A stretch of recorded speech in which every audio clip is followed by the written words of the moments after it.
2025 সালের মে মাস রাত 12টার পর দক্ষিণ এশিয়ার আকাশে আলো ঝলকানি দেখা গেল। তবে সেটা আতশবাজির না, ভারত পাকিস্তানের যুদ্ধ খেলা। মাত্র 4 দিনের মাথায় সেই যুদ্ধ থেমে গিয়েছিল, কিন্তু থামেনি আসল সমস্যা। আর এখন ফরেন অ্যাফেয়ার্স থেকে শুরু করে ওয়াশিংটন পোস্ট পর্যন্ত বিশ্বের বড় বড় থিঙ্ক ট্যাঙ্ক একটাই প্রশ্ন করছে, পরবর্তী যুদ্ধ কি শুধু সময়ের অপেক্ষা?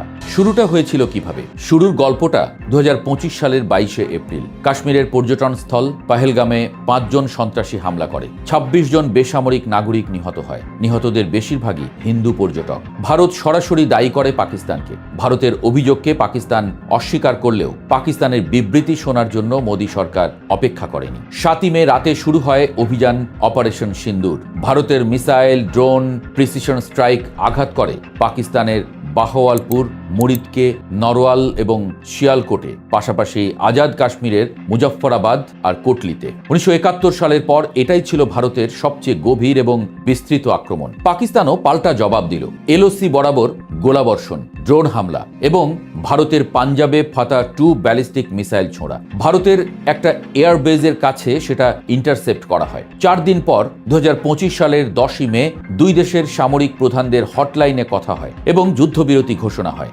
মাঝখানে কাজ করেছেন আমেরিকার ভাইস প্রেসিডেন্ট জেডি ভ্যান্স এবং secretary of state Marco Rubio. এই যুদ্ধ কতটা ভয়ঙ্কর ছিল এবার একটু ভাবুন। এই যুদ্ধ তো শুধু 2টা দেশের মারামারি ছিল না, এটা ছিল বিশ্বের 2টা পারমাণবিক শক্তির মধ্যে গত কয়েক দশকের সবচেয়ে ভয়ঙ্কর সশস্ত্র সংঘাত। ভারত শুধু সন্ত্রাসবাদী ঘাঁটিতে আঘাত করেনি, এক পর্যায়ে ভারতের স্ট্রাইক আঘাত করেছে পাকিস্তানের পারমাণবিক অস্ত্র ব্যবস্থাপনার সদর দপ্তর নূর খান এয়ারবেজের কাছে রাওয়ালপিন্ডিতে। আর ভারত তার পশ্চিমা নৌবহর, বিমানবাহী রণতরী, ডেস্ট্রয়ার, ফ্রিগেট সমেত করাচির কাছাকাছি আরব সাগরে পজিশন নিয়েছিল। মানে পাকিস্তানের প্রধান বন্দর শহর এবং নৌ সদর দপ্তর ছিল ভারতের টার্গেটের মধ্যে। হার্ভার্ড বিশ্ববিদ্যালয়ের বেলফার সেন্টার বলছে এই সংঘাত এসকেলেশন গন মেটা, মানে প্রতিটি পাল্টা আঘাত শুধু আগের হামলার জবাব না, বরং দশকের পুরনো অবিশ্বাসের সম্মিলিত রাগের প্রকাশ। যুদ্ধবিরতির পর ট্রাম্প বললেন আমেরিকা না থাকলে এটা নিউক্লিয়ার যুদ্ধে পরিণত হতো।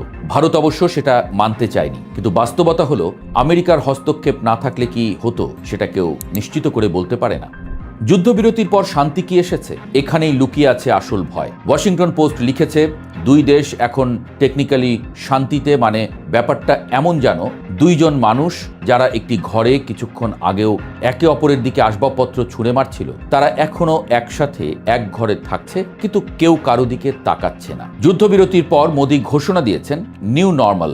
ভারত এখন থেকে সন্ত্রাসী হামলার জবাবে প্রিসিশন স্ট্রাইক দেবে। আর পাকিস্তানের সেনাপ্রধান হুমকি দিয়েছেন ভারতের ভৌগোলিক দূরত্বের মিথ ভেঙে দেওয়ার ক্ষমতা রাখে পাকিস্তান। 2 দেশই এখন লেসন বিশ্লেষণ করছে, কোথায় দুর্বলতা ছিল, কোথায় শক্তি বাড়াতে হবে। এটা যুদ্ধের পূর্ব প্রস্তুতি। আর ইউএস ইন্টেলিজেন্স কমিউনিটির বার্ষিক হুমকি মূল্যায়ন রিপোর্টে বলা হয়েছে কোনো দেশই খোলাখুলি সংঘাতে ফিরতে চায় না, কিন্তু এমন পরিস্থিতি বিদ্যমান যেখানে সন্ত্রাসী গোষ্ঠীগুলো যে কোনো সময় নতুন সংকটের ট্রিগার হতে পারে। পানি যদি পরের যুদ্ধের কারণ হয়, এবার একটা নতুন ফ্রন্টের কথা বলি, যেটা অনেকেই মিস করছেন। 2025 সালের সংঘাতের সময় ভারত হুমকি দিয়েছিল সিন্ধু নদীর পানি চুক্তি স্থগিত করার। মোদীর কথা ছিল রক্ত এবং পানি একসাথে বইতে পারে না। পাকিস্তানের কৃষির প্রায় 80% নির্ভর করে সিন্ধুর পানির উপর। পানি প্রবাহ বন্ধ হওয়ার মানে কৃষি বিপর্যয়। পাকিস্তান ঘোষণা দিয়েছিল পানি প্রবাহে যে কোনো গুরুতর হস্তক্ষেপ হবে যুদ্ধের কারণ। কংগ্রেশনাল রিসার্চ সার্ভিস সতর্ক করেছে পানি হতে পারে পরের সংঘাতের সমান্তরাল ট্রিগার।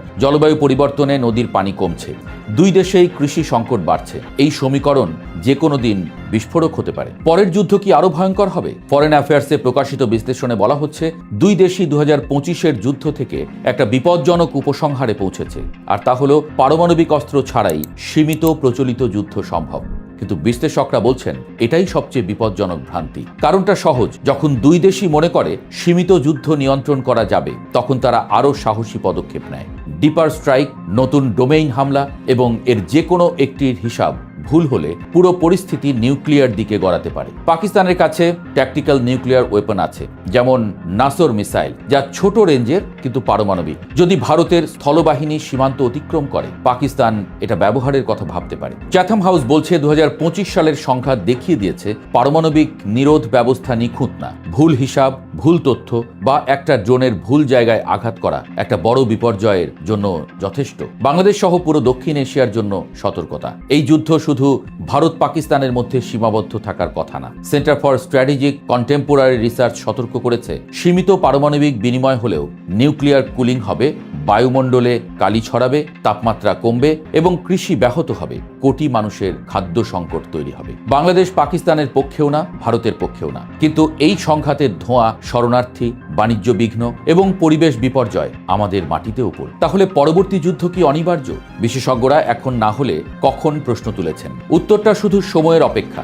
ভাবনার বিষয় হলো 2025 সালে হস্তক্ষেপ করে আগুন নিভিয়েছিল আমেরিকা। পরের বার সেই সুযোগ কতটা থাকবে সেটা নিশ্চিত না, কারণ ট্রাম্পের সঙ্গে ভারতের সম্পর্ক এখন টানাপোড়েনে এবং পাকিস্তান আমেরিকার নতুন কূটনৈতিক বন্ধু হয়ে উঠছে।